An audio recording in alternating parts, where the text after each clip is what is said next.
الحمد للہ وکفا وسلام علی عباده الذین اصطفى اما بعد۔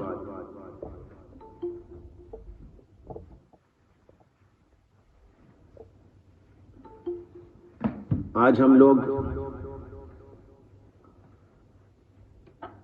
اسلام کے خلاف فکری الغار اور ہماری ذمہ داری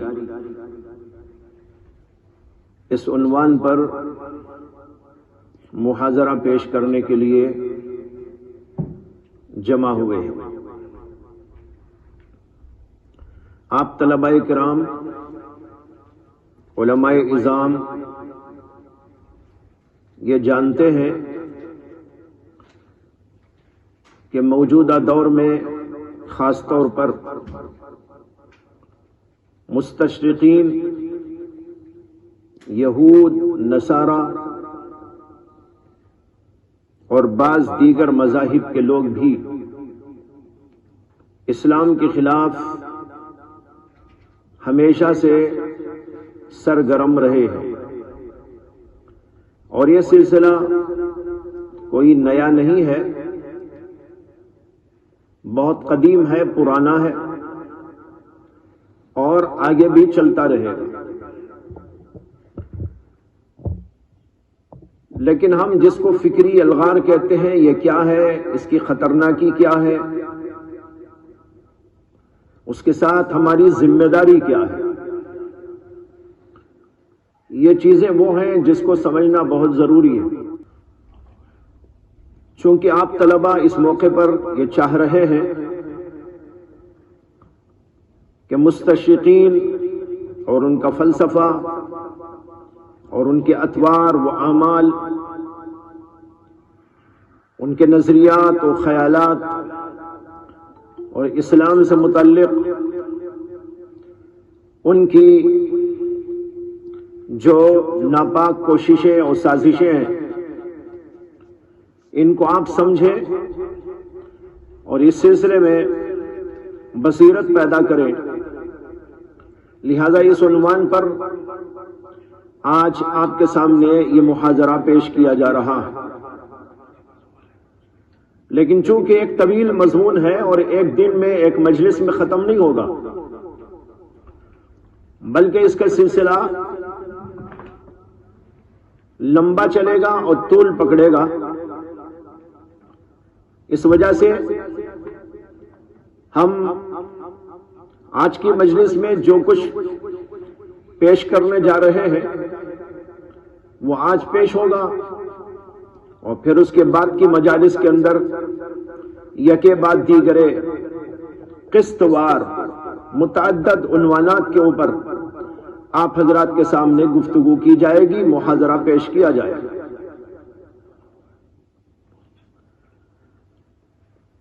سب سے پہلے تو یہ سمجھیں کہ اسلام سے حسد اور بغض اور اس کے خلاف مختلف قسم کی ناپاک کوششوں اور سازشوں، اس پر معاندانہ اعتراضات اور اشکالات، بلکہ بیجا الزامات، اتہامات، اس کا سلسلہ بہت قدیم ہے اور طویل زمانے سے چلا آ رہا ہے، اور اتنا ہی قدیم ہے جتنا قدیم اسلام ہے۔ جب سے اسلام ہے اسی وقت سے سلسلہ شروع ہو گیا، کیونکہ اسلام اور اسلام کے خلاف معاندانہ کارروائیوں کا سلسلہ اسی وقت سے ہے جب سے اسلام دنیا کے اندر آیا، اور نبی اکرم صلی اللہ علیہ وسلم نے اس روئے زمین پر اسلام کی روشنی کو پھیلایا۔ بلکہ یوں کہا جا سکتا ہے کہ اسلام کا وجود ہی مختلف قسم کے چیلنجوں، تشکیک، تکذیب اور توہین، تحقیر، استہزاء اور تضحیک ان چیزوں کی فضا میں اس کا وجود ہوا ہے. آپ کو بڑی حیرت ہوگی، لیکن حیرت کی بات نہیں. آپ غور کریں تو تاریخ میں یہ سب باتیں آپ کو ملیں گی. جو ہی اسلام آیا ہے اسی وقت سے سب سلسلے شروع ہو گئے، اور ان معاندانہ کارروائیوں میں عیسائی لوگ، یہودی، لابیوں اور مشرکین کے جتھے برابر مشغول رہے.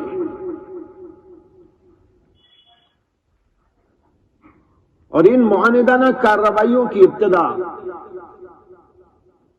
مادی وسائل، یہاں پر یہ نقطہ بہت اہمیت سے آپ کو سمجھنا ہے. مادی وسائل اور ذرائع اور عسکری قوت اور طاقت کے بل بوتے پر کی گئی. تلوار، ہتھیارات، مار دھاڑ، لڑائی جھگڑے، ضرب و حرب، قید و بند کی صعوبتیں، بھوک اور پیاس کی تعذیبات اور دیگر مختلف قسم سے ایذا رسانیوں کا سلسلہ. اور آپ تو ماشاءاللہ علماء ہیں، سیرت آپ پڑھے ہوئے ہیں، تاریخ آپ کو اچھی طرح معلوم ہے کہ اسلام کے خلاف یہی سب کچھ ہوتا رہا. مار دھاڑ ہوتی رہی، قید و بند کی صعوبتوں میں مسلمانوں کو گرفتار کیا گیا. جس قدر تعذیب اور ایذا دی جا سکتی تھی وہ سب کچھ دی گئی. اور یہ سلسلہ بڑھتے بڑھتے یہاں تک پہنچا کہ اسلام کو نیچا کرنے اور اسلام کے خلاف باقاعدہ طور پر مخالفت کرنے کے لیے اور اس کے نام و نشان کو مٹانے کے لیے جنگیں برپا کر دی. یہ جو جنگیں مغازی کی تاریخ میں آپ پڑھتے ہیں، یہ سب کچھ وہی ہے کہ اسلام کے خلاف اس کو مٹانے کے لیے، دنیا سے اس کے نام کو ختم کرنے کے لیے جنگیں برپا کی گئی. لیکن جب انہوں نے دیکھا، یعنی کفار نے، یہود نے، نصارہ نے، کہ یہ سارے طریقے مادی وسائل کے، مادی ذرائع کے، مار کے، دھاڑ کے، توڑنے کے، پھوڑنے کے، قتل کے، غارت گیری کے، یہ سارے طریقے اہل اسلام کو اسلام سے روکنے اور دوسرے لوگوں کو اسلام میں داخل ہونے سے مانے نہیں بن رہے، بلکہ جوں جوں ان کی طرف سے ہو رہا ہے اسلام کی طرف رغبت بڑھ رہی ہے. لوگ جوک در جوک اسلام کے اندر داخل ہوتے جا رہے ہیں. جب انہوں نے دیکھا تو انہوں نے ایک نئی حکمت عملی تلاش کی کہ اسلام کو نیچا کرنے کیا کرنا چاہیے. جنگوں سے کام نہیں چل رہا ہے، مار دھاڑ سے کام نہیں چل رہا ہے، قتل و غارت گری سے کام نہیں چل رہا ہے، ہتھیار سے کام نہیں چل رہا ہے، تلواروں اور بموں سے بھی کام نہیں چل رہا ہے. تو اب کیا حکمت عملی اختیار کرنی چاہیے؟ حکمت عملی کو انگریزی میں کہتے ہیں اسٹریٹجی. کیا اسٹریٹجی اس کی ہونی چاہیے؟ اس پر انہوں نے غور و فکر کرنے کے بعد یہ نتیجہ اخذ کیا کہ ان چیزوں کے بجائے، مادی وسائل سے مقابلے کے بجائے، عسکری اور فوجی طاقت اور قوت سے مقابلے کے بجائے اسلام کے خلاف فکری یلغار کی جائے. یہ نقطہ ہے آپ کو سمجھنے کا. یعنی یہ بتا رہا ہوں کہ اس کی تاریخ کیا ہے، کیسے شروع ہوا ہے. یہ ہے فکری یلغار کا آغاز. اب یہاں یہ سمجھنا ہے کہ فکری یلغار کسے کہتے ہیں. یلغار کے معنی تو جنگ، مقابلہ. لیکن ایک مقابلہ تو وہ تھا جو آپ سمجھ گئے ابھی. کیا؟ لڑائیاں، جھگڑے، قتل، غارت گری، مادی وسائل، عسکری طاقت اور قوت وغیرہ وغیرہ. لیکن ایک ہے فکری یلغار.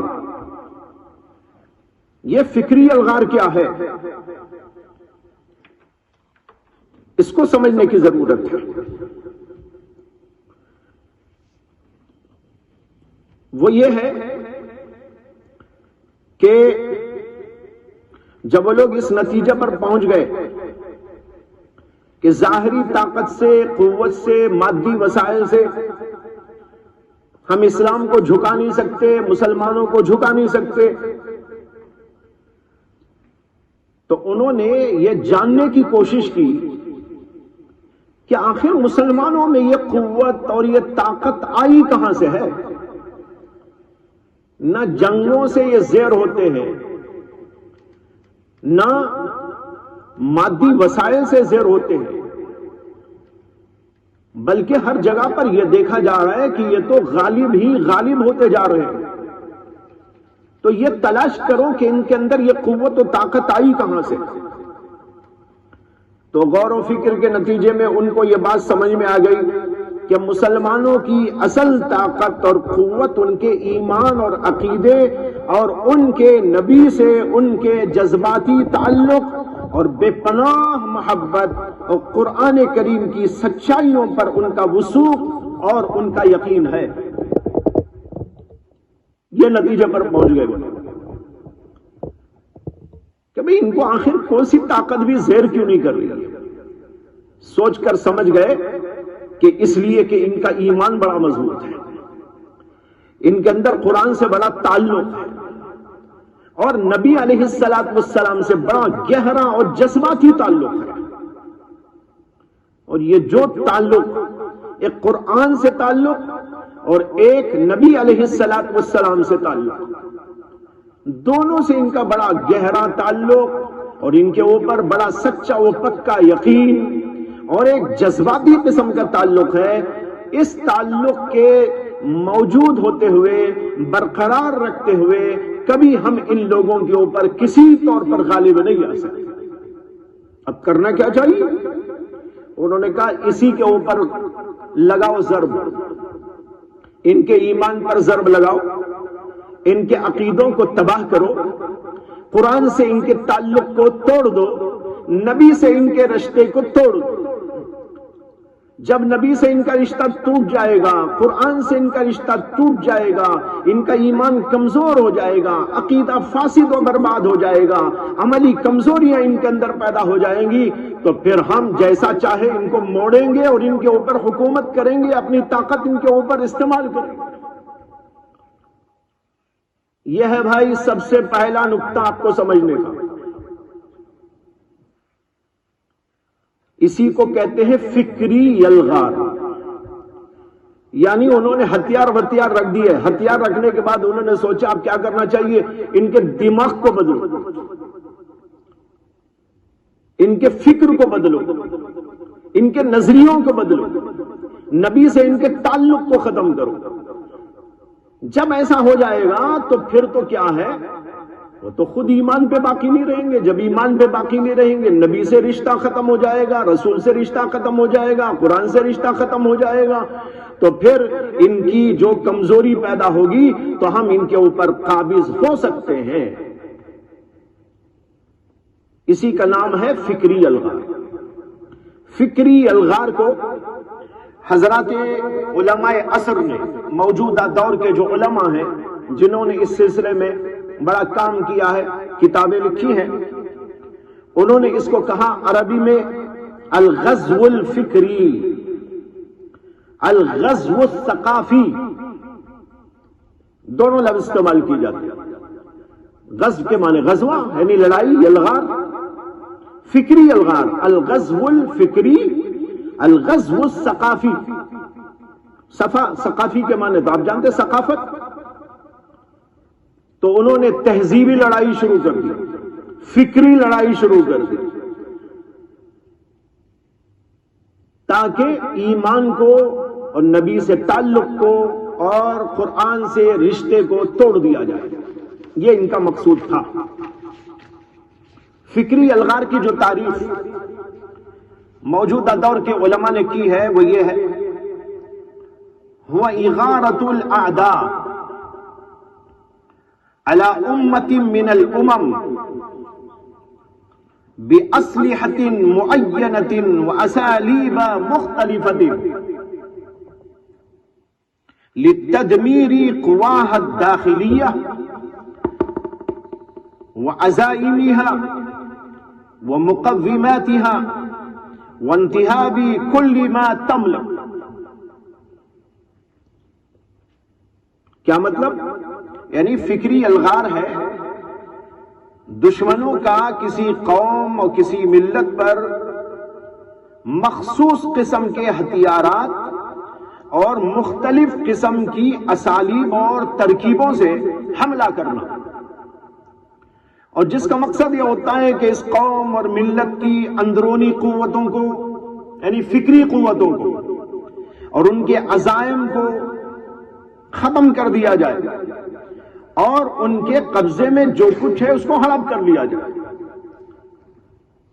یہ ان کا مقصد ہے. اس مقصد کے لیے ان لوگوں نے کام شروع کیا. سید قطب شہید جو مشہور و معروف ایک مفکر گزرے ہیں، ان کی ایک کتاب ہے، اس کا نام ہے واقعنا الحاضر. واقعنا الحاضر. اس کے اندر انہوں نے فکری غزوے کی تعریف یہ لکھی ہے. غزوہ فکری دراصل غیر عسکری وسائل سے کام لیتے ہوئے، غیر عسکری یعنی مادی نہیں جو جنگوں میں استعمال ہوتے ہیں، غیر عسکری وسائل سے کام لیتے ہوئے اسلامی زندگی کے مظاہر کا ازالہ کرنا اور مسلمانوں کو اسلامی عقائد اور ان کے افکار اور اسلامی اعمال اور اسلامی طرز زندگی پر جمنے سے دور کر دینے کا نام ہے. یہ ہے فکری الغار. آپ نے یہ شعر سنا ہوگا، یوں قتل سے وہ بچوں کے بدنام نہ ہوتا، یوں قتل سے وہ بچوں کے بدنام نہ ہوتا، افسوس کہ فرعون کو کالج کی نہ سوجی. اکبر الہ آبادی کا شعر ہے، مشہور ترین شعر ہے. اس کے اندر پوری تاریخ موجود ہے. مستشرقین کی تاریخ ہونا تو اس میں پڑھ لو آپ. یوں قتل سے وہ بچوں کے بدنام نہ ہوتا. کون؟ فرعون. آپ جانتے ہیں کہ فرعون نے بہت سے بچوں کو قتل کیا.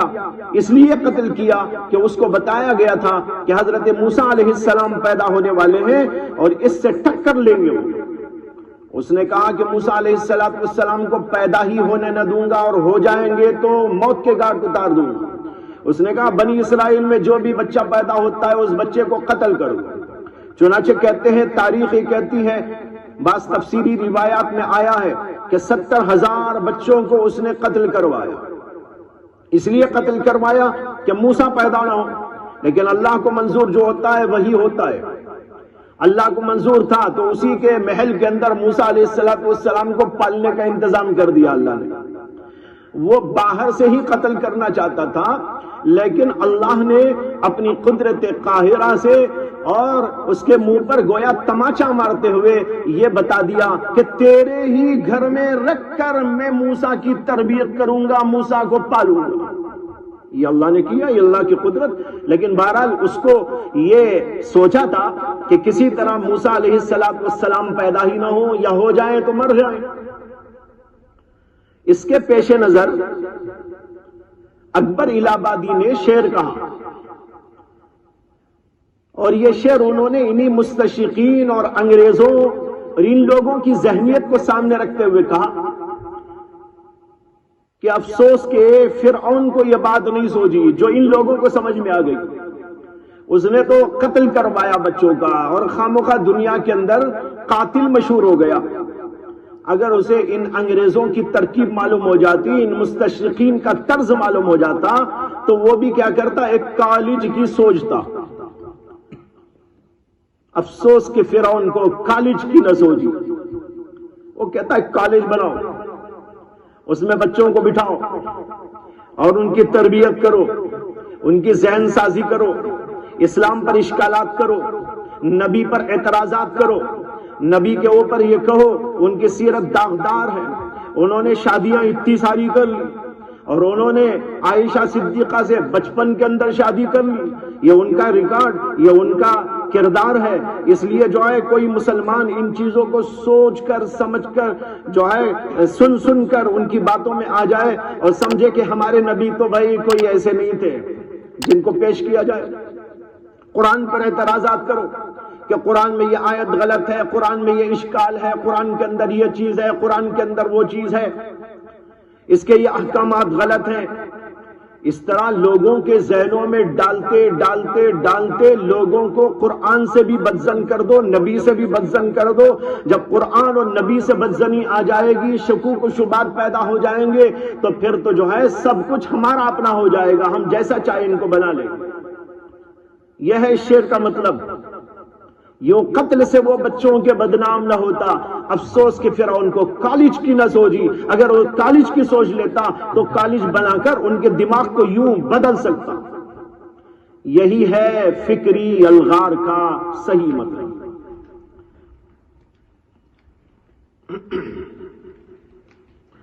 اب آگے چلتے ہیں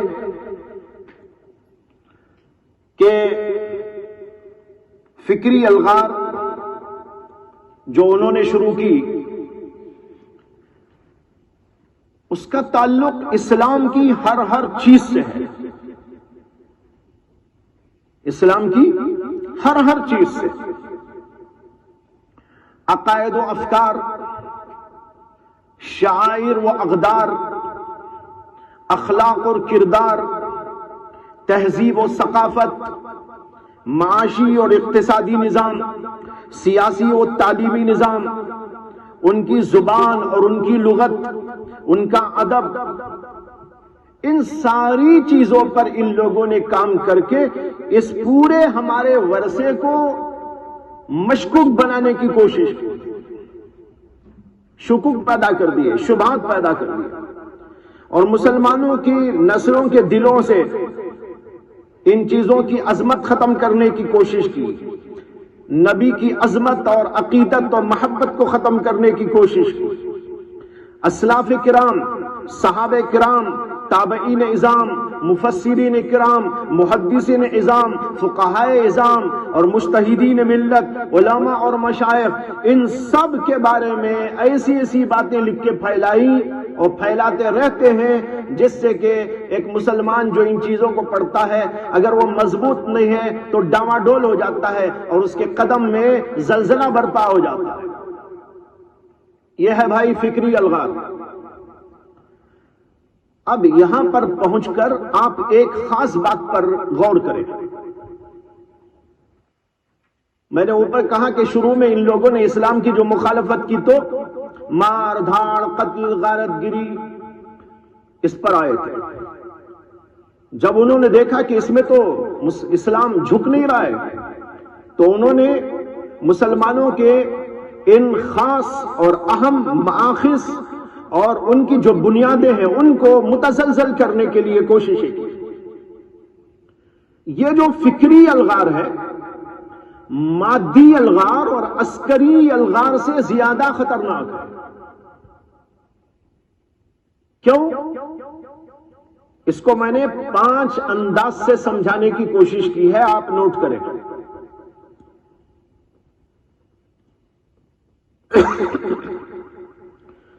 عسکری الغار کے مقابلے میں فکری الغار اپنے نتائج اور آثار کے لحاظ سے 100 گنا زیادہ خطرناک. کیوں؟ پوائنٹ نمبر 1، پہلا پوائنٹ، فکری الغار کے مسموم اور ناپاک اثرات لوگوں کے افکار اور نظریات پر پڑتے ہیں. حق اور باطل میں تلبیس اور تخلیق کی عیاریوں اور مکاریوں کی وجہ سے بہت سے لا علم لوگ مغربی افکار اور انظار کو حق سمجھ کر قبول کر لیتے ہیں. اس کا لازمی نتیجہ یہ ہے کہ آدمی ایمان سے محروم ہو جاتا ہے. مادی جو جنگ چلتی ہے اس میں تو صرف جان جاتی ہے، مال جاتا ہے، اور اس جنگ سے یہ ہوتا ہے کہ جو ہارتا ہے وہ ایمانی کھو بیٹھتا ہے. وہاں ہارے گا تو زیادہ سے زیادہ یہ ہوگا کہ آدمی کی جان جائے گی، مال چلا جائے گا، گھر لٹ جائے گا، پڑ جائے گا. لیکن یہاں پر ان کی یہ ترکیب ہے کہ لوگوں کے ایمان کو خطرے میں ڈال دو. اس سے اندازہ کرو کہ فکری الغار مادی الغار کے مقابلے میں کتنی زیادہ خطرناک ہے. ایک پوائنٹ. نمبر 2، عسکری الغار میں اگر شکست اور ہار ہوتی ہے تو اس کا نتیجہ محدود ہوتا ہے ہمارے جسموں، مالوں اور ظاہری اور مادی اسباب تک. اور فکری الغار براہ راست ہمارے نظریات اور عقائد پر پڑتی ہے، جس کی وجہ سے متاثر ہونے والے لوگ اپنے اسلامی نظریات اور عقائد اور اپنے ایمانی جذبات اور احساسات تک سے دور ہو جاتے ہیں، یہاں تک کہ وہ ان میں جا کے مل جاتے ہیں. یا بظاہر ہمارے ساتھ رہتے ہیں لیکن ان کا دل ان کے ساتھ ہو جاتا ہے. بظاہر وہ کہتے ہیں میں مسلمان ہوں، لیکن حقیقت یہ ہوتی ہے کہ دل ان کا اندر سے اس کے اوپر ملامت کرتا رہتا ہے. یہ بڑی خطرناک بیماری ہے، بڑی خطرناک قسم کی سازش. نمبر 3، عسکری یلغار سے انسان بھوک میں، پیاس میں، مختلف قسم کی ظاہری پریشانیوں میں گرفتار ہوتا ہے، جن کو دور کر لینا بسا اوقات ممکن بھی ہوتا ہے، سہل بھی ہوتا ہے.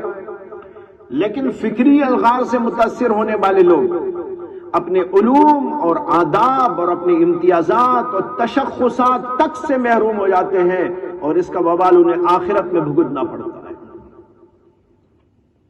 یہ تیسری بات ہے. چوتھی بات یہ ہے کہ فکری الغار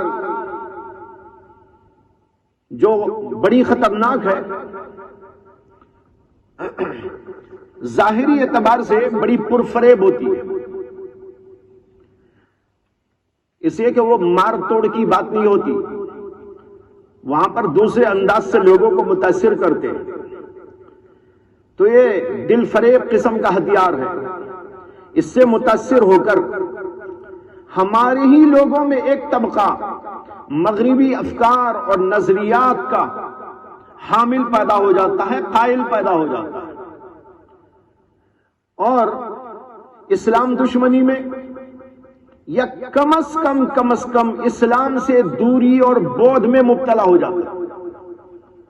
وہ ہم میں رہتے ہیں، ہمارے خاندان کے لوگ ہوتے ہیں، ہمارے ہی اپنے لوگ ہوتے ہیں، ہمارے ہی محلے کے لوگ ہوتے ہیں، لیکن اس کے باوجود ان لوگوں کی یہ باتیں پڑھ پڑھ کر، سن کر، اور وہ کہتے ہیں بھائی وہ بات تو صحیح ہے، وہ لوگ تو بہت ایسی بات کر رہے ہیں، بڑی محققانہ بات کر رہے ہیں، بڑا اچھا کلام کر رہے ہیں، کتابیں لکھ رہے ہیں، تحقیق کر رہے ہیں. یہ کہہ کر ہمارے ہی اپنے لوگوں میں مغربی افکار اور نظریات کے حاملین و قائلین پیدا ہو جاتے ہیں. چنانچہ کتنے لوگ ایسا پیدا ہو گئے اور آج بھی ہیں، ہمارے اپنے تھے لیکن بات ان کی کرتے ہیں. ملکوں کے سربراہوں کا حال دیکھو کہ کیا ہے، ان کے نظریات کو کس طرح تبدیل کر دیا گیا. اور اپنے عوام کے اندر بھی ایک بہت بڑا طبقہ ایسا ہے پڑھا لکھا جو انہی کی بات کرتا ہے، انہی کی سچائیوں کے گیت گاتا ہے. ایسا طبقہ ہمارے میں پیدا ہو جاتا ہے ان لوگوں کی وجہ سے. آپ بتائیے یہ فکری الغار کتنی زیادہ خطرناک ہے. اس موقع پر شیخ عبد الصبور مرزوق ایک عالم ہیں عرب کے، بڑے محقق عالم ہیں، بہت ساری کتابیں انہوں نے لکھی ہیں، اور ان کی ایک کتاب فکری الغار سے متعلق بھی ہے عربی میں، اور اس کتاب کا نام ہے الغزو الفکری اہدافہ و وسائلہ. الغزو الفکری اہدافہ و وسائلہ، یعنی فکری الغار اور اس کے مقاصد اور اس کے وسائل. بہت بہترین کتاب ہے، آپ لوگ بھی اس کو جو ہے نیٹ میں بھی مل جائے گی، اس کو آپ لوگ جو ہے ڈاؤن لوڈ کر کے بھی پڑھ سکتے ہیں. اس میں انہوں نے ایک بات لکھی ہے، وہ آپ کو بتانا چاہتا ہوں. وہ کہتے ہیں کہ اکتوبر 1954 میں مصر انگریزوں کے چنگل سے آزاد ہوا. 1954 میں مصر انگریزوں کے اور سامراجیت سے آزاد ہوا. اس موقع پر ایک اگریمنٹ لکھا گیا تھا. کہتے ہیں کہ اسی وقت انہوں نے یعنی عبدالصبور مرزوق نے علامہ سید قطب شہید سے ملاقات کی. ملاقات کرتے ہوئے انہوں نے کہا بھائی اللہ کا فضل ہے, بڑا کرم ہے کہ ان قریب یہ انگریز یہاں سے نکل جائیں گے, ختم ہو جائیں گے, اس لیے کہ اگریمنٹ تیار ہو گیا ہے ان کے اخراج کا. اور پھر اس کے بعد ہم اسلامی کام کو بڑی آزادی کے ساتھ اور بڑی اچھی کارکردگی کے ساتھ میں یہاں پر مصر کے اندر قائم کر سکیں گے, یہ بہت اچھا ہو گیا. جب یہ کہا تو سید قطب شہید نے کہا, وہ لکھتے ہیں اسی کتاب کے اندر, بڑی گہری بات ہے, سمجھنے کی بات ہے, کہ سید قطب شہید نے کہا جی ہاں یہ اگریمنٹ سرخ رنگ کے انگریزوں کے نکلنے کا بنا ہے اور ان کا نقصان تو محدود ہے, لیکن اہم کام تو یہ ہے کہ کالے انگریزوں سے مصر کو نکالا جائے. سمجھ رہے ہیں آپ لوگ؟ سرخ انگریز اور کالے انگریز, وہ سرخ انگریز ہیں, یہاں کے کالے انگریز. کہتے ہیں مصر کے جو اپنے لوگ ہیں, چنانچہ اسی کے بعد شیخ عبدالصبور مرزوق لکھتے ہیں کہ سید قطب شہید کا مطلب یہ تھا کہ مصریوں میں سے جن لوگوں نے انگریزوں سے عقلی اور سیاسی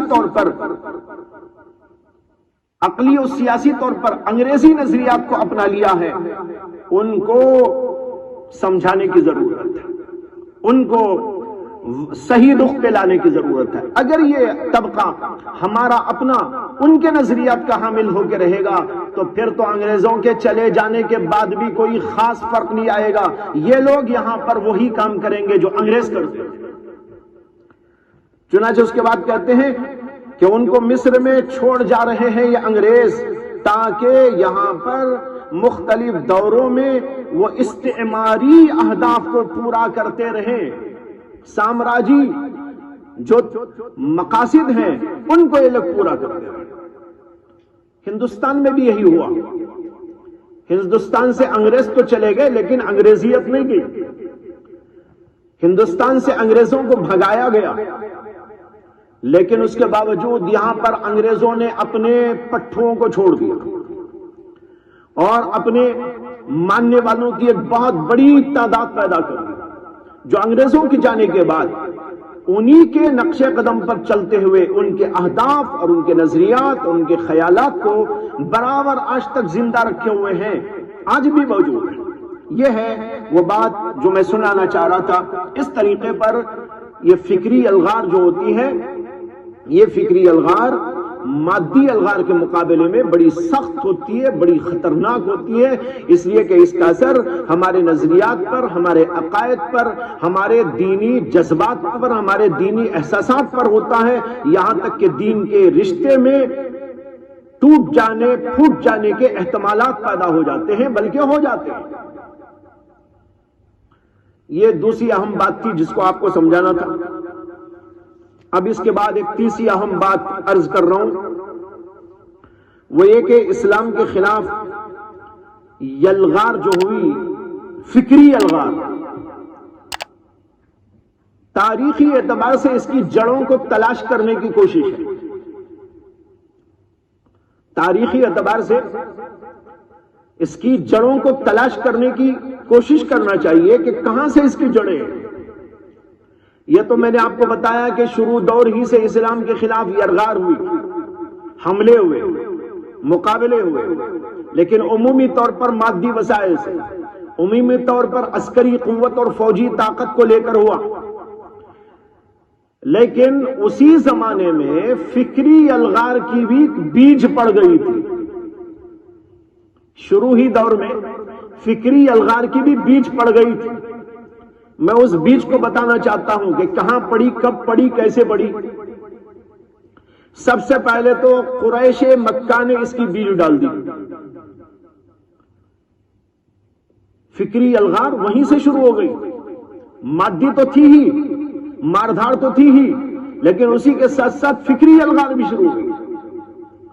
چنانچہ اس سلسلے میں آپ کو تاریخ اور سیرت کا وہ واقعہ یاد دلانا چاہتا ہوں جو آپ نے پڑھا ہوگا اور ضرور پڑھا ہوگا. مشہور ترین واقعہ ہے. اس کو امام ابن اسحاق نے، ابن ابی حاتم نے، بیہقی اور ابو نعیم نے، ان سب نے حضرت ابن عباس رضی اللہ تعالی عنہ سے روایت کیا ہے. کہتے ہیں کہ ایک بار حج کے موسم کے قریب قریش کے کچھ لوگ ولید بن مغیرہ کے پاس میں جمع ہو گئے. ولید بن مغیرہ جو تھا وہ ان کا گرو گھنٹال تھا، سردار تھا اور بڈھا بھی بہت تھا. سارے لوگ اس کی تعظیم و تکریم کرتے تھے. اس کے بعد سارے لوگ جمع ہو گئے قریش کے. کب؟ حج کے موسم کے قریب. سوال پیدا ہوتا ہے حج کے موسم کے قریب کیوں؟ اس لیے کہ حج کے موسم میں تو سارے عرب کے لوگ اور عرب کے باہر کے بھی بہت سارے لوگ مکہ جمع ہوتے تھے حج کرنے کے لیے. تو ان کو فکر پیدا ہو گئی کہ جب وہ لوگ یہاں پر آئیں گے اور محمد صلی اللہ علیہ وسلم کو دیکھیں گے اور محمد صلی اللہ علیہ وسلم کی باتیں سنیں گے یا آپ کے بارے میں سنیں گے تو ہو سکتا ہے کہ ان کی باتوں سے متاثر ہو جائیں. اب ایسا کوئی پلان بنانا چاہیے کہ محمد صلی اللہ علیہ وسلم سے اور آپ کی باتوں سے اور آپ کی تعلیمات سے لوگ آنے والے متاثر نہ ہو سکے. اس کے لیے حج کے موسم کے قریب یہ لوگ جمع ہو گئے.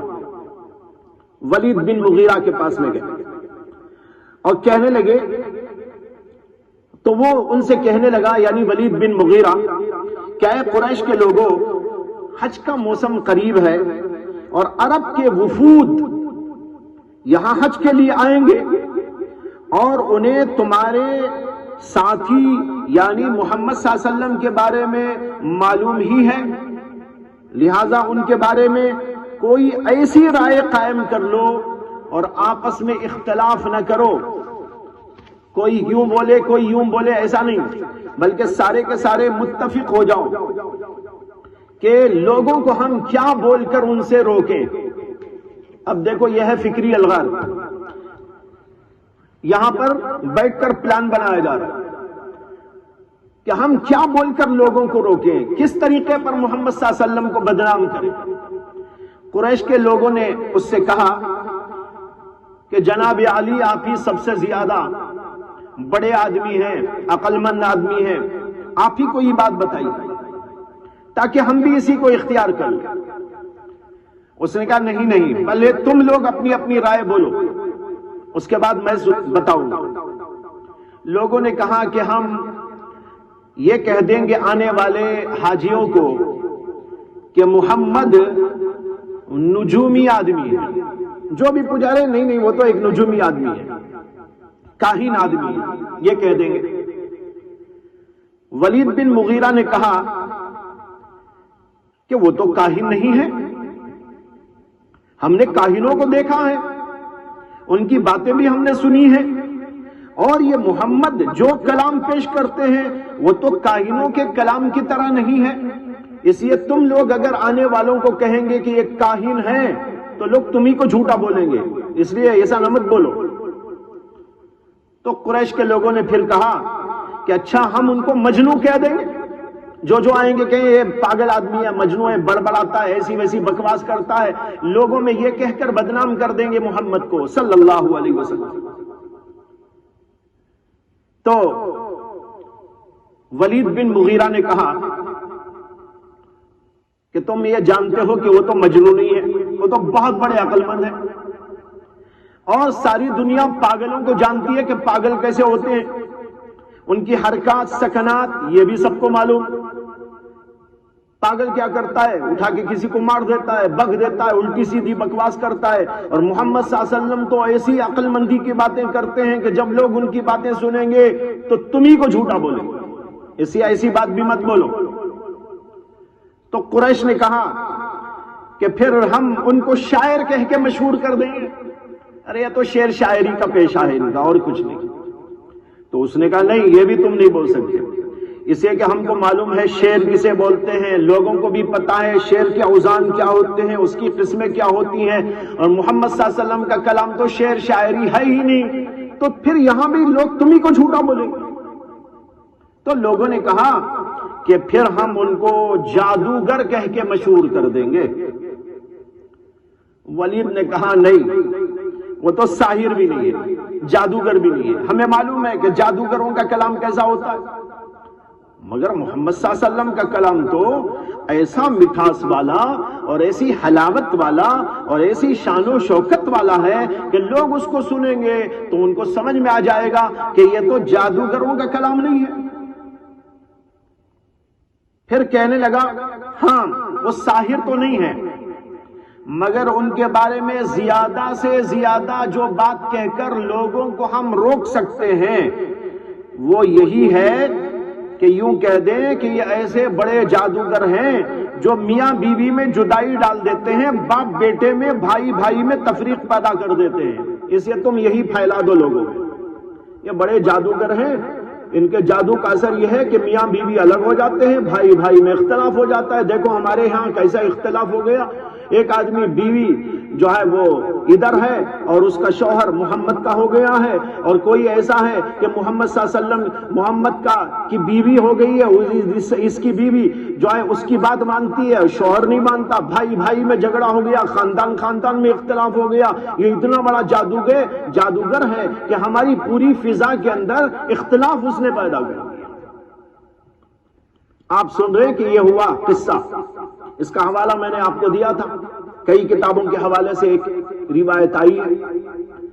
یہ روایت بتا رہی ہے کہ سب سے پہلے قریشیوں نے اور قریشیوں کے سردار ولید بن مغیرہ نے فکری طور پر یلغار شروع کی، لوگوں کے ذہنوں کو بدلنے کی کوشش کی، لوگوں کے ذہن میں ایسی بات ڈال کر جو محمد صلی اللہ علیہ وسلم سے لوگوں کو دور کر سکے، ایسی بات ڈالنے کی کوشش اس نے کی تھی۔ ایک تو یہ ہے قریش، معلوم ہوا فکری الغار کی جڑ وہیں سے ہے۔ اسی طریقے پر اسلام کے بارے میں یہودیوں کا بھی یہی طرز تھا، انہوں نے بھی ایسے ہی گڑبڑ شروع کی تھی، فکری الغار شروع کی تھی، اور مختلف جہتوں سے انہوں نے اس کام کو انجام دیا۔ قرآن کریم کے اندر ایک سورت آئی، قرآن کریم کے اندر آیت آئی، آیت کے اندر ہے کہ اللہ تعالیٰ نے کہا وَقَالَتْ طَائِفَةٌ مِّنْ أَهْلِ الْكِتَابِ آمِنُوا بِالَّذِي أُنزِلَ عَلَى الَّذِينَ آمَنُوا وَجْهَ النَّهَارِ وَاكْفُرُوا آخِرَهُ لَعَلَّهُمْ يَرْجِعُونَ۔ یہ ہے فکری الغار کی بیج۔ اہل کتاب کے ایک گروہ نے کہا، یہ منافقین کا گروہ تھا اور یہ سب یہودیوں سے تعلق رکھتا تھا، اہل کتاب میں سے یہاں سب یہودی تھے، تو یہودیوں نے آپس میں کہا کہ مسلمانوں پر نازل ہونے والے قرآن پر تم لوگ جا کے صبح میں ایمان لے آؤ اور شام ہوتے ہوتے اس کا انکار کر دو۔ پلان بنایا گیا، یعنی بیٹھ کے پلان بنایا گیا کہ بھائی تم لوگ جو ہے جاؤ محمد صلی اللہ علیہ وسلم کے پاس جا کر بولو ہم مومن ہوتے ہیں، ہم اسلام لاتے ہیں، ہم ایمان میں داخل ہوتے ہیں، ایمان میں داخل ہو جاؤ۔ صبح میں داخل ہونا اور شام میں کہنا نہیں ہم کو سمجھ میں نہیں آیا، اس میں یہ اعتراض ہے، اس میں یہ اعتراض ہے، اس میں یہ اعتراض ہے، یہ کہہ کر واپس آ جاؤ۔ جب ایسا کرو گے تو یہ نتیجہ نکلے گا کہ لوگ سوچیں گے ارے بھائی صبح میں یہ ایمان لائے تھے، شام میں نکل گئے، کچھ ہے دال میں کالا، کچھ ہے گڑبڑ، یہاں کچھ چیز ہے جس سے یہ لوگ یہاں سے بدعت کے بھاگ رہے ہیں، یہ قبول کرنے کی چیز نہیں ہے۔ یہ دیکھو یہودیوں کی چال، یہ چال جو انہوں نے وہاں چلی تھی وہی سلسلہ اب یہاں آگے بڑھ کر یہود اور نصارہ نے مستشرقین کا ایک جو ہے طبقہ پیدا کر دیا۔ یہ ہے قرآن کی آیت، یاد رکھیے وَقَالَتْ طَائِفَةٌ مِّنْ أَهْلِ الْكِتَابِ آمِنُوا بِالَّذِي أُنزِلَ عَلَى الَّذِينَ آمَنُوا وَجْهَ النَّهَارِ وَاكْفُرُوا آخِرَهُ لَعَلَّهُمْ يَرْجِعُونَ، تاکہ اور مسلمان جو ہو گئے ہیں وہ بھی واپس ہو جائیں، اسلام سے پھر جائیں۔ آج بھی تو یہی ہو رہا ہے کہ نہیں ہو رہا ہے؟ یہ لوگ یہی تو کر رہے ہیں۔ تو دیکھو وہاں انہوں نے سازشیں یہ شروع کر دی۔ مفسرین کرام نے اس آیت کریمہ کی تفسیر میں متعدد حضرات ائمہ تفسیر سے نقل کیا ہے کہ یہود نے آپس میں مشورہ کیا اور یہ طے کیا کہ ہم میں سے بعض لوگ صبح کو محمد اور قرآن پر ایمان کا دعویٰ کریں گے اور بظاہر مسلمان ہو جائیں گے، اور پھر شام ہوتے ہوتے اس کا انکار کر دیں گے تاکہ دوسرے لوگ بھی شک میں پڑ جائیں اور ان کو بھی احساس ہو کہ کچھ ہے، اس لیے یہ ایمان سے پیچھے ہٹ گئے۔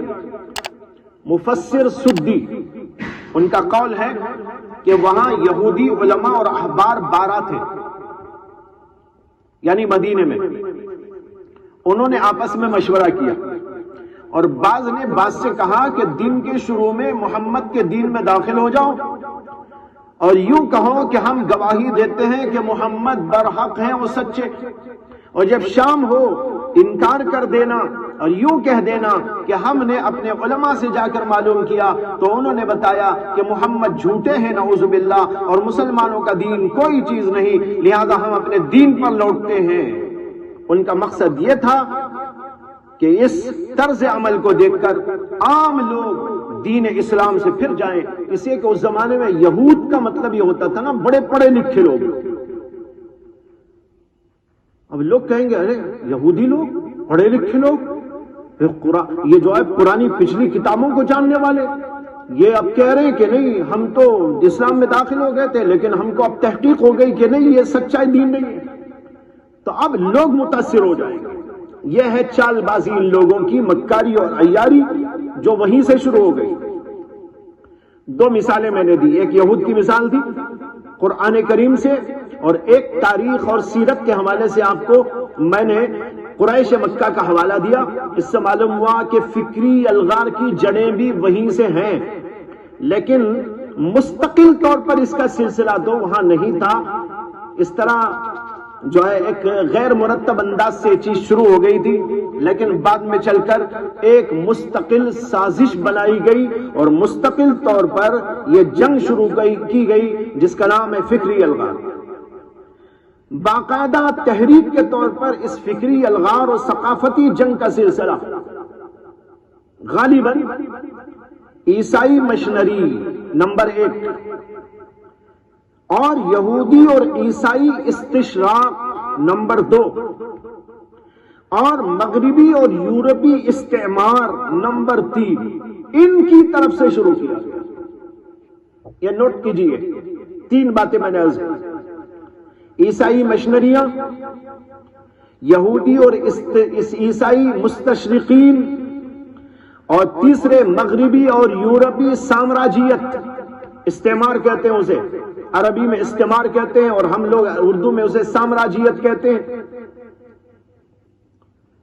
ان تینوں کی ملی بھگت کا نتیجہ ہے، ملی جلی ان لوگوں نے سازش رچائی اور یہ سلسلہ شروع ہوا، اور اس وقت شروع ہوا جبکہ ان لوگوں نے صلیبی جنگوں میں اپنی ناکامی دیکھ لی اور عسکری طاقت اور مادی قوت نے ان کا جواب دے دیا۔ یہ تاریخ آپ کو یہاں پڑھ لینا چاہیے کسی موقع پر تاکہ بصیرت حاصل ہو۔ صلیبی جنگیں جو چلی تھی اور ایک طویل سلسلہ چلا تھا اس کا، اور کئی صدیوں تک چلا تھا، اور اسی دور میں جو ہے صلاح الدین ایوبی بھی آئے تھے اور انہوں نے یہود سے اور عیسائیوں سے بڑی جنگیں کی تھی، لیکن ان سب موقعوں پر اللہ کا فضل، اللہ کا کرم ہوتا رہا، مسلمان غالب ہوتے چلے گئے، غالب ہوتے چلے گئے۔ اس سلسلے میں ایک بہت بڑے عالم، عربی عالم، ان کا نام ہے شیخ رائد طلال، انہوں نے کتاب لکھی ہے، اس کا نام ہے الثقافۃ الاسلامیہ فی مواجہۃ الغزو الثقافی۔ یہ سب کتابوں کے نام بھی آپ کو نوٹ کر لینا چاہیے تاکہ بصیرت کے ساتھ ان کتابوں کو آپ پڑھ سکیں۔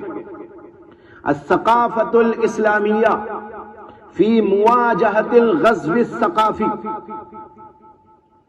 اس میں انہوں نے لکھا ہے، ان کی عبارت میں پڑھ رہا ہوں، ترجمہ، عربی نہیں ترجمہ پڑھ رہا ہوں، ترجمہ کر کے کہتے ہیں اسلامی تاریخ ان مقابلوں سے بھری پڑی ہے جو اسلام اور اسلام پر ظلم کرنے والوں کے مابین واقع ہوتے رہے ہیں۔ اسلام اور اسلام کے اوپر ظلم کرنے والے، ان کا مقابلہ کرنے والے، ان دونوں کے درمیان میں جو مقابلے ہوئے وہ تو معلوم ہے۔ لیکن پہلے دور کے اہل اسلام نے رسول اکرم صلی اللہ علیہ وسلم کی قیادت میں ہر قسم کے چیلنجوں کا سامنا بڑے صبر و ثبات اور پہاڑوں کے مانند راسخ ایمان اور عقیدے کے ساتھ نے کیا۔ ان کی عبارت کا یہ ترجمہ ہے۔ آگے کہتے ہیں، اور جزیرے عرب میں بت پرستوں کے ساتھ ٹکراؤ میں اسلام کو میدان میں کودنا پڑا اور وہ کامیاب ہوا، اور جاہلی بت پرستی کو شکست کھانی پڑی، اور بنو قینقاع اور بنو نذیر اور بنو قریظہ اور خیبر، یہ یہودیوں کے علاقے ہیں، یہ قبیلے ہیں، بنو قینقاع، بنو نذیر، بنو قریظہ، یہودیوں کے قبیلے، خیبر ان کی بستی، ان میں چال باز یہودیت کے ساتھ ٹکراؤ میں اسلام داخل ہوا اور وہاں بھی کامیاب ہوا، اور یہودیت گر گئی، اور یرموک اور حطین میں عیسائیت کے ساتھ لڑائی میں اسلام کو جیت اور عیسائیت کو شکست کا سامنا کھانا پڑا، شکست کا سامنا کرنا پڑا، اور قادسیہ میں مجوسیوں کے مقابلے میں اسلام کو میدان میں آنا پڑا اور وہاں بھی اسلام کو کامیابی حاصل ہوئی اور مجوسیت کو ذلت اور رسوائی کا سامنا کرنا پڑا۔ اس کے بعد لکھتے ہیں، ان اولین مسلمانوں نے متواتر سالوں تک، یعنی کئی سالوں تک، شریعت اسلام کے سائے میں امن اور ایمان، سلامتی اور اسلام اور پاکیزہ زندگی کے ساتھ زندگی گزاری، اور یہ سلسلہ اب سے 1 صدی قبل تک چلتا رہا، اب سے 1 صدی قبل تک چلتا رہا۔ لیکن دشمنان اسلام نے یہ محسوس کیا کہ مسلمانوں کی قوت اور شوکت کا راز ان کے عقیدے اور ایمان میں اور ان کی وحدت میں پوشیدہ ہے، لہذا انہوں نے ایسا پلان تیار کیا جس کا اصل ہدف عقائد اسلام پر حملہ، شریعت کو مسلمانوں کی زندگی سے دور کر دینا تھا۔ چنانچہ اسی وقت سے وہ لوگ سوچ بچار میں لگے ہوئے ہیں اور سازش کر رہے ہیں کہ بڑے پیمانے پر عربوں اور مسلمانوں کی نسلوں میں اپنے خبیث افکار و نظریات کا بیج بو ڈالے۔ یہ ہے ان کی عبارت کا ترجمہ۔ بہت ہی مدلل تاریخ کے حوالے سے انہوں نے گفتگو کی۔ اس سے آپ کو وہ پہلی بات بھی میں نے جو شروع میں عرض کی تھی وہ ثابت ہو گئی کہ ان کا مقصد یہ تھا کہ مسلمانوں کو ہم جھکا نہیں پا رہے اور مادی طاقت اور مادی وسائل سے اسلام کا ہم مقابلہ نہیں کر پا رہے ہیں، تو انہوں نے دیکھا کہ ان کے اندر جو قوت ایمانی ہے، عقیدے کی مضبوطی ہے، رسول اللہ سے ان کو جو جذباتی تعلق ہے، قرآن کریم سے جو ان کو عقیدت و محبت ہے اور تعلق ہے، یہ چیز ہے جس کی وجہ سے ہم ان کو جھکا نہیں پا رہے ہیں۔ اسی کے اوپر حملہ کر کے مسلمانوں کے اندر ایسے لوگوں کو پیدا کر دو جو فکری طور پر ہماری بات کے اوپر آ جائے، ان کو اسلام پر شک ہو جائے، نبی پر شک ہو جائے، عقیدے اسلام پر شک ہو جائے، قرآن پر ان کو شک ہو جائے، ان کے دینی مسائل پر شک ہو جائے، کبھی پردے پر ان کو شک ہو جائے، کبھی سود کی حرمت پر ان کو شک ہو جائے، کبھی قرآن کی آیتوں پر شک ہو جائے، کبھی نبی کی سیرت پر اشکال پیدا ہو جائے، ان کی شادیوں پر اشکال پیدا ہو جائے، ان کی جنگوں پر اشکال پیدا ہو جائے، جہاد پر اشکال پیدا ہو جائے، اور کہہ رہے یہ کیا ہے بھئی، یہ کھچڑی ہم نہیں مانتے اس کو، ایسے لوگ پیدا ہو جائیں۔ چنانچہ ایسے لوگ پیدا ہو بھی گئے، اللہ حفاظت فرمائے۔ یہ ہے فکری جنگ۔ اب یہاں میرا ایک آخری نقطہ ہے، وہ یہ ہے کہ جو فکری الغار جس کا ذکر میں کر رہا ہوں، اس کے 3 ہاتھ ہیں، یا یوں کہہ لیجئے کہ اس کے پیچھے 3 ہاتھ ہیں۔ یہ کہہ لو اس کے 3 ہاتھ ہیں، یا یہ کہہ لو کہ اس کے پیچھے 3 ہاتھ ہیں۔ اس فکری الغار کو چلانے والے لوگ 3 قسم کے ہیں۔ میں نے ابھی تھوڑی دیر پہلے بھی آپ کو اشارہ دیا تھا اور کہا تھا یہ 3 چیزیں ہیں، وہی 3 چیزیں۔ ان تینوں نے مل کر فکری الغار کو آگے بڑھایا ہے، وہ یہاں آپ سمجھ لیجیے۔ سب سے پہلے عیسائی تبشیری و تبلیغی مشن، ان کے جو لوگ ہوتے ہیں جو مشنری کہلاتے ہیں، ان کو عربی میں کہتے ہیں مبشر، اور ان کے اس کام کو یعنی مشنری کے کام کو عربی میں کہتے ہیں تبشیر۔ ان کی تبلیغی جہد میں جد و جہد، ہندوستان کے اندر بھی یہ لوگ بہت بڑے پیمانے پر ہیں، آج بھی ہیں، پہلے تو بہت تھے۔ مشنریاں ان کی ہیں اور کئی انداز سے کام کر رہے ہیں۔ یہ عیسائی مشنریاں ایک، یہ لوگ کیا کرتے ہیں کہ مختلف مادی چیزوں کو پیش کر کے لوگوں کو اپنی طرف مائل کرتے ہیں، بالخصوص مسلمانوں کو۔ ان کا طریقہ یہ ہوتا ہے کہ کبھی مال دے کر، گھر مکان دے کر، یا اسکول کی تعلیم دے کر، یا اسی طریقے پر دوا دارو علاج اس کو مہیا کر کے لوگوں کے خیالات کو اپنی طرف کر لیتے ہیں، اور پھر آہستہ آہستہ ان کے دل و دماغ کو اسلام سے بدزن کرنے کی کوشش کرتے ہیں۔ میں آپ کو یہاں پر ایک واقعہ سنا دوں، اپنا واقعہ۔ کئی سال پہلے خبر ملی کہ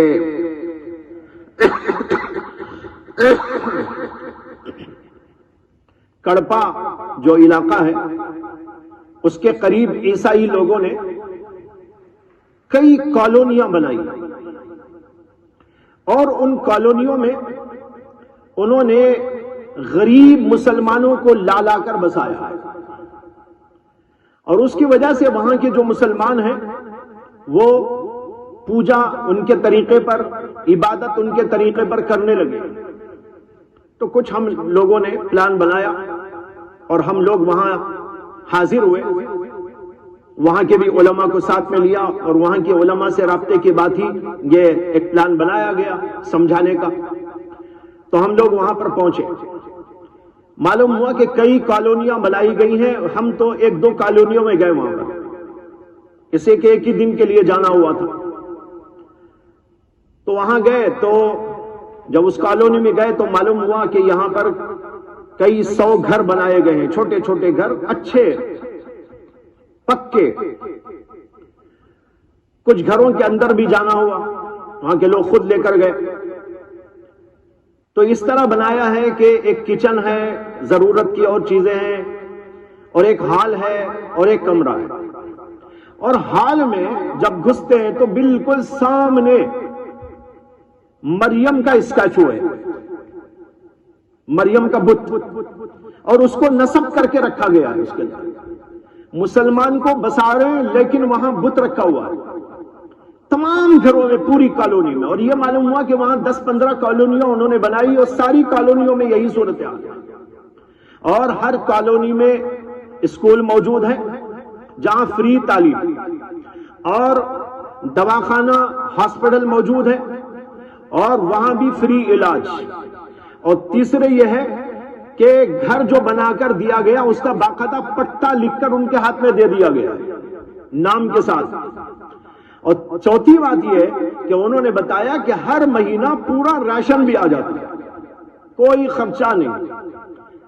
اب وہاں جو غریب لوگ بسے ہوئے ہیں، ہم لوگ ان کو بلائے، ایک جگہ پر جمع کیا، اور پھر گفتگو کی اور ان سے پوچھ پاچھ کی۔ تو کہنے لگے حضرت ہم کیا کریں، ہمارے پاس کھانا نہیں، پینا نہیں، بچے ہیں، تعلیم نہیں، دوا دارو کا کوئی انتظام نہیں، بھیک مانگ رہے تھے یا جو ہے کچھ مزدوریاں کر رہے تھے، اور کام ہمارا نہیں چل رہا تھا۔ ان لوگوں نے آ کر کہا تو ہم لوگ آئے اور یہاں بس گئے۔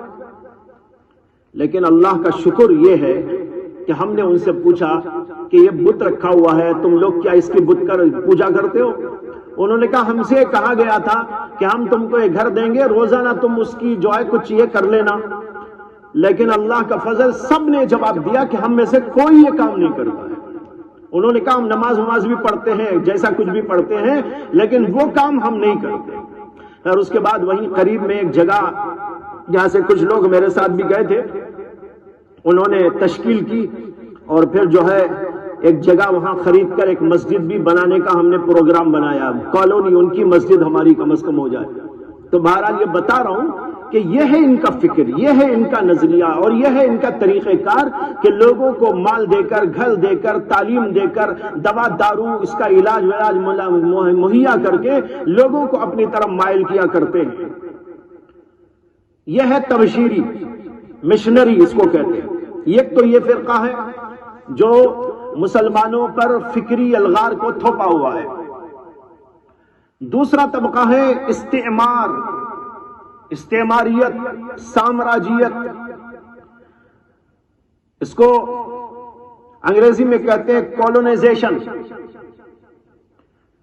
یعنی مختلف ملکوں میں جانا اور وہاں کی قوموں اور ملکوں کو زیر کرنا اور اپنی عسکری طاقت اور قوت اور ہر اچھے وسیلے کو کام میں لانا، یہاں تک کہ وہاں کے لوگوں کی آزادی کو سلب کر لے۔ استعماریت ہندوستان کے اندر بھی آپ جانتے ہیں کہ استعماری فتنہ اور سامراجیت کا کتنا زور تھا۔ انگریز یہاں پر بس گئے، یہاں کی قوم کو، یہاں کے لوگوں کو انہوں نے غلام کے جیسا بنا لیا، بلکہ اور بھی بہت سارے ممالک میں یہی صورتحال اس زمانے میں پیدا ہو گئی۔ یہ ہے ان لوگوں کا طریقہ، یعنی اپنے نظریات کو ٹھوسنا، اپنی فکر کو ٹھوسنا، لوگوں کے نظریات کو ختم کر دینا، یہ طاقت کے بل پر یہ لوگ کرتے ہیں۔ یہ یوں سمجھیے کہ ان کا سیاسی طبقہ ہے، یہ سیاسی طبقہ، اور وہ جو ہے نا وہ تبلیغی فرقہ۔ ایک اور ہے وہ علمی فرقہ، وہ ہے مستشرقین کا طبقہ، یہ تیسرا طبقہ ہے۔ استشراق کہتے ہیں اس کو عربی میں، اور انگریزی میں کہتے ہیں استشراق کو اورینٹیلزم، اور جو مستشرقین ہیں ان کو کہتے ہیں اورینٹیلسٹ۔ یہ جو فتنہ ہے اس میں یہ ہوا کہ مشرقی علوم سے دلچسپی کے بہانے قرآن، حدیث اور علوم شرعیہ اور اس کے مختلف متعلق علوم کو پڑھا کر کتابیں لکھ کر تحقیق کے نام پر، ریسرچ کے نام پر ان لوگوں نے اسلام کو بدنام کرنے، قرآن کو مشکوک قرار دینے، نبی علیہ السلام اور آپ کی لائی ہوئی تعلیمات اور آپ کی شریعت اور آپ کے دین، ان سب کو مسخ کرنے کی بڑی بدترین کوشش کی۔ اتنی کتابیں لکھی انہوں نے، اتنی کتابیں لکھی، اور یہ معمولی طبقہ نہیں ہے، بہت بڑا طبقہ ہے اس کا۔